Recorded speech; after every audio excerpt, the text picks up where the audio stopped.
ختیجہ کون مجھ پر یقین کرے گا؟ یہ الفاظ تھے اس ذات اقدس کے جن کو سچا رسول مان کر آج 1.5 ارب لوگ کلمہ پڑھتے ہیں، جن کی وجہ سے دنیا بھر کے اندر اذانیں گونجتی ہیں۔ محمد رسول اللہ۔ مگر یہ وہ لمحہ تھا جب وہ یہ سوال کرتے ہوئے کانپ رہے تھے، ان کو معلوم نہیں تھا کہ آگے ان کے ساتھ کیا ہونے والا ہے۔ آئیے چلتے ہیں 1400 سال پہلے کے وقت میں، اور لوکیشن ہے جبل نور یعنی روشنی کا پہاڑ، جو کہ مکہ مکرمہ سے تقریباً 4 کلومیٹر شمال کے اندر اس پہاڑ کی چوٹی پر ایک غار ہے، اور یہ سطح سمندر سے تقریباً 642 میٹر اونچی ہے۔ اس غار کی چڑھائی کے اندر 45 منٹ سے لے کر 1 گھنٹے کا ٹائم لگتا ہے، یعنی تقریباً 1500 قدم پر یہ پورا ہوتا ہے۔ اس غار کا سائز بہت چھوٹا ہے، کیونکہ اس کے اندر میکسیمم 3 سے 4 لوگ ہی فٹ آ سکتے ہیں۔ نبی کریم صلی اللہ علیہ وآلہ وسلم یہاں پر عبادت کے لیے موجود ہیں، اور اس غار کی خاصیت یہ ہے کہ اس کے سوراخ سے کعبہ نظر آتا ہے۔ علماء کرام کہتے ہیں کہ نبی کریم صلی اللہ علیہ وآلہ وسلم عبادت کے دوران کعبہ کی طرف دیکھ کر اپنے دل کو پرسکون کیا کرتے تھے۔ Now imagine this کہ پہاڑ کا وہ تاریک کونا جہاں پر آپ صلی اللہ علیہ وآلہ وسلم دنیا سے کٹ کر اکیلے بیٹھ کر اللہ کے بارے میں غور و فکر کرتے تھے، عبادت کیا کرتے تھے، اور بہت زیادہ سوچ و بچار کیا کرتے۔ اور پھر وہ لمحہ آتا ہے جب آخر کار جبرائیل فرشتے اپنی اصلی صورت کے اندر زمین پر اللہ کے رسول کے سامنے موجود تھے۔ حضرت جبرائیل نے آپ صلی اللہ علیہ وآلہ وسلم کو مضبوطی سے پکڑا اور فرمایا کہ پڑھو، اے محمد پڑھو اپنے رب کے نام سے۔ محمد رسول اللہ صلی اللہ علیہ وآلہ وسلم نے کہا کہ میں پڑھنا نہیں جانتا۔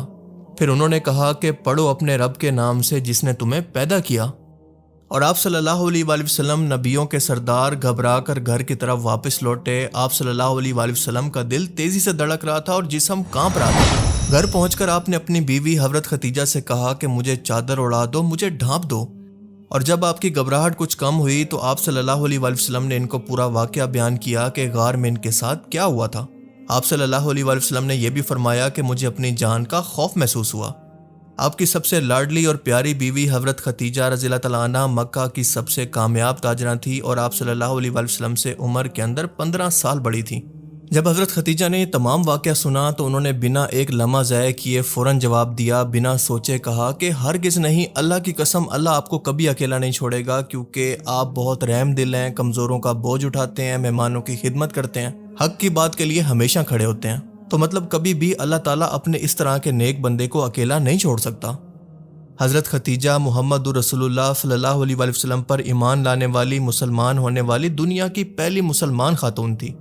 جب نبی کریم صلی اللہ علیہ وآلہ وسلم کو خود یقین نہیں تھا کہ ان کے ساتھ کیا ہو رہا ہے، تو تب حضرت ختیجہ کو ان پر یقین تھا، تو وہ آپ صلی اللہ علیہ وآلہ وسلم کو لے کر اپنے چچا زاد بھائی ورقہ بن نوفل کے پاس گئیں، جو کہ ایک عیسائی عالم تھے۔ وہ عبرانی زبان بھی اچھی طرح سے جانتے تھے اور پرانی کتابوں کے بھی عالم تھے۔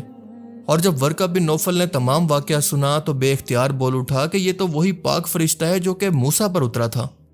اب سوچیں کہ پہلی وحی کی تصدیق ایک یہودی کتابوں کے پڑھے ہوئے عیسائی نے کی کہ یہ محمد رسول اللہ ہے، لیکن ورقہ بن نوفل نے ایک بات اور بھی کہی۔ وہ کہنے لگے کہ کاش اس وقت تک میں یہ دیکھنے کے لیے زندہ رہوں کہ کیسے آپ کی قوم آپ کو باہر نکال دے گی۔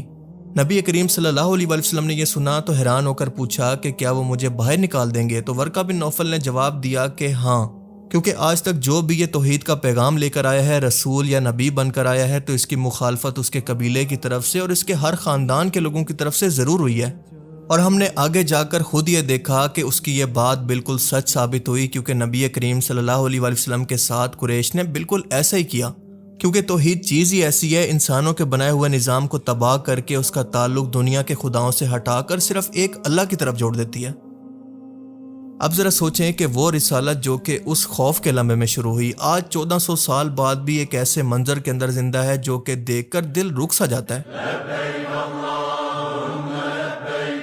مطلب لاکھوں انسان، ایک میدان، ایک لباس، کوئی بادشاہ نہیں، کوئی فقیر نہیں، کوئی گورا نہیں، کوئی کالا نہیں، کوئی امیر کا لڑکا نہیں، کوئی غریب کی اولاد نہیں، سب ایک ہی چادر کے اندر، اور ان سب کے منہ سے ایک ہی آواز آ رہی ہے، لبیک اللہم لبیک، اے اللہ میں حاضر ہوں، اے اللہ میں حاضر ہوں، تیرا کوئی شریک نہیں، میں حاضر ہوں۔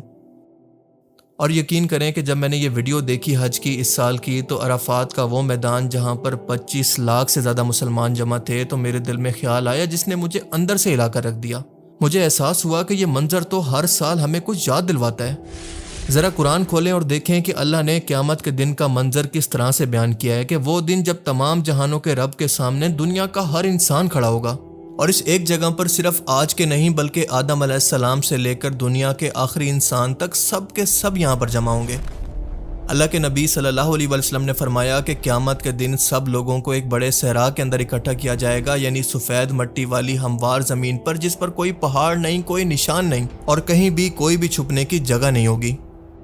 اور آج حج کی لوکیشن کو دیکھیں تو عرفات کا میدان ایک ہموار زمین ہے، کوئی عمارت نہیں ہے، کوئی درخت نہیں ہے، کوئی سایہ نہیں ہے، بس زمین اور آسمان اور لاکھوں انسان۔ ایسا لگتا ہے کہ اللہ تعالیٰ ہر سال ہمیں قیامت کے دن کی نہ صرف یاد دلواتا ہے بلکہ اس کی پریکٹس بھی کروا رہا ہے۔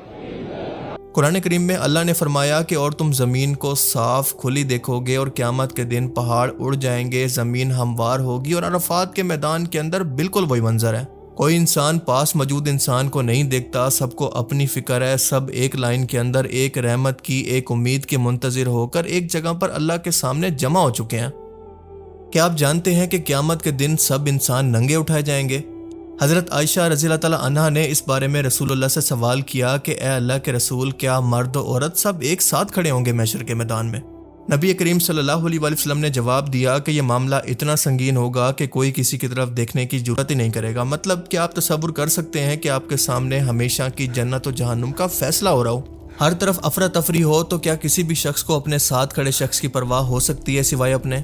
اور یہ وہ منظر ہوگا جب سورج سروں کے قریب ہوگا اور لوگ اپنے پسینے کے اندر ڈوب رہے ہوں گے، کسی کا پسینہ ٹخنوں تک، کسی کا گھٹنوں تک ہوگا، اور کچھ لوگ اپنے ہی پسینے کے اندر ڈوب چکے ہوں گے۔ میدان عرفات کے اندر لوگ سورج غروب ہونے کا انتظار کرتے ہیں، اور جب سورج ڈوب جاتا ہے تو سب لوگ مزدلفہ کی طرف بھاگتے ہیں، کوئی کسی کو نہیں پوچھتا، ہر شخص بس اپنی فکر میں ہوتا ہے۔ اور سیم ٹو سیم یہی بات اللہ تعالیٰ قرآن کریم کے اندر انسانوں کے بارے میں بھی فرماتا ہے کہ اس قیامت کے دن انسان اپنے بھائی سے، اپنی ماں سے، اپنے باپ سے، اپنی بیوی سے، اپنے بچوں سے دور بھاگے گا، کیونکہ اس دن ہر ایک کو اپنی فکر ہوگی جو کہ اس کو کافی ہوگی۔ اور ذرا حج میں بھی دیکھیں کہ ہر شخص احرام کے اندر ہے، 2 سفید کپڑے، عرب کا سونا پہننے والا بھی، شاہی لباس پہننے والا بادشاہ بھی وہی لباس پہنے ہوئے ہے جو کہ پاکستان کے مزدور نے پہنا ہوا ہے۔ مطلب کوئی فرق نہیں، بالکل ویسے ہی جیسے قیامت کے دن 2 انسانوں کے بیچ کوئی فرق نہیں ہوگا۔ اور ان انسانوں کی آواز بھی وہی ہے جو کہ قیامت کے دن ہوگی، کیونکہ قیامت کے دن اللہ فرمائے گا کہ آج کے دن کس کی بادشاہت ہے، یعنی اگر کوئی بادشاہ ہے تو میرے سامنے آئے۔ جب کہیں سے کوئی جواب نہیں آئے گا تو اللہ فرمائے گا کہ اس اکیلے کی بادشاہت ہے جو کہ سب پر غالب ہے۔ اور حج کے اندر عرفات پر جب لاکھوں آوازیں ایک ساتھ اڑتی ہیں، لبیک اللہم لبیک، تو یہ وہی اعلان ہے کہ ہم سب تیرے بندے ہیں، تیرا کوئی شریک نہیں۔ رسول اللہ صلی اللہ علیہ وسلم نے خود فرمایا کہ حج اکبر کا دن یعنی یوم عرفہ اس دن سے ملتا جلتا ہے جب سب لوگ محشر کے میدان میں جمع ہوں گے۔ عرفہ کے دن 9 ذی الحجہ کو اللہ تعالیٰ سب سے زیادہ لوگوں کو جہنم سے آزاد کرتا ہے، اور نبی کریم صلی اللہ علیہ وسلم نے فرمایا کہ اللہ اس دن فرشتوں کے سامنے حاجیوں پر فخر کرتا ہے اور ان سے کہتا ہے کہ دیکھو میرے بندے کتنی دور دور سے میری خاطر آئے ہیں، دھول مٹی کے اندر بھرے ہوئے تپش کے موسم کے اندر مشقت اٹھا کر کس کے لیے آئے ہیں؟ صرف اور صرف میری رحمت کی امید لے کر۔ مطلب اللہ تعالیٰ فرشتوں کو وہ ٹائم یاد کروائے گا جب فرشتوں نے کہا تھا کہ یہ مخلوق بھی جنات کی طرح نافرمانی کرے گی، لیکن یہاں پر دیکھو، کیا میں نے صحیح نہیں کہا تھا کہ جو کچھ میں جانتا ہوں وہ تم نہیں جانتے؟ تو جب اگلی بار آپ حج کی ویڈیو دیکھیں اور لاکھوں سفید لباس والے لوگ آپ کو نظر آئیں تو ذرا رک کر آنکھیں بند کریں اور سوچیں کہ یہ قیامت کی جھلک ہے، وہ دن آئے گا اور ضرور آئے گا، اور اس دن آپ اسی میدان کے اندر کھڑے ہوں گے، لیکن وہ میدان یہ نہیں ہوگا بلکہ وہ میدان ایسا ہوگا جہاں سے کوئی واپس نہیں آئے گا، اور اس جگہ پر صرف آپ کے اعمال کام آئیں گے۔ اور اسی لیے اللہ نے ہمیں ہر سال عرفات کا منظر دکھایا ہے تاکہ قیامت آنے سے پہلے ہم خود سے پوچھ سکیں کہ آج اگر میرا نام پکار لیا جائے تو کیا میں قیامت کے اس منظر کے لیے اپنے احتساب کے لیے تیار ہوں؟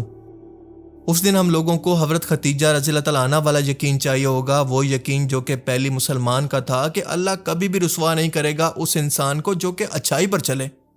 اللہ تعالیٰ سے دعا ہے کہ وہ ہمیں بھی یہ یقین عطا کرے اور اللہ پاک ہمیں اس میدان کے اندر اپنی رحمت کے سائے میں رکھے، آمین۔